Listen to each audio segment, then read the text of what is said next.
Badaukagu orain testua euskeraz, badaukagu argazkia. Guzti hori polita jarri behar dugu liburu bat osatzeko, ez? Eta nork egiten du hori? Ariana. Eta Ariana non bizi da? Claro, zerbait arraroa gertatu behar zen hemen ere. Bueno, bidaltzen diogu bere ordenagailura, eta berak bizitzen da txalupa batean. Halako txalupa batean, txikiagoa. Belauntzi batean, Mediterraneo itsasoa. Orduan batzutan, topatzen dugu Grezian, edo Italian, edo Espainian.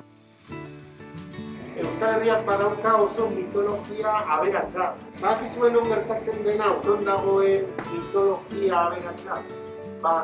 Eguraldi txarra egiten duen herrialdetan. Zergatik, jendea elkartzen ziren sutondoan, eta zer egiten zuten? Ez zegoen irratirik, ez zegoen telebistarik, ez zegoen pertsonarik, mugikorrik, zer egiten zuten? Ez zegoen libururik, edo ia ez zegoen libururik. Hitz egiten zuten, historia kontatzen zituzten. Eta horrela, mitologia sortu zen eta mitologia zabaldu zen. Lehenengo liburuan agertzen den altxorraren kutxa. Hemen ez dut uste kanikarik egongo den, baina zerbait egongo da.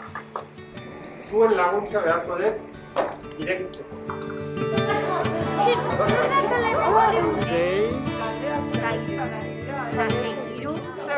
Hiru.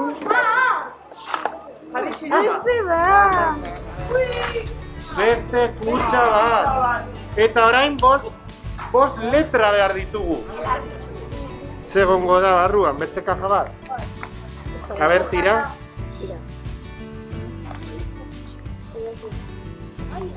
Ireki da.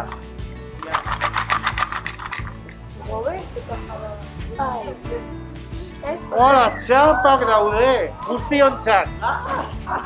Joku kooperatibo bat ditugu.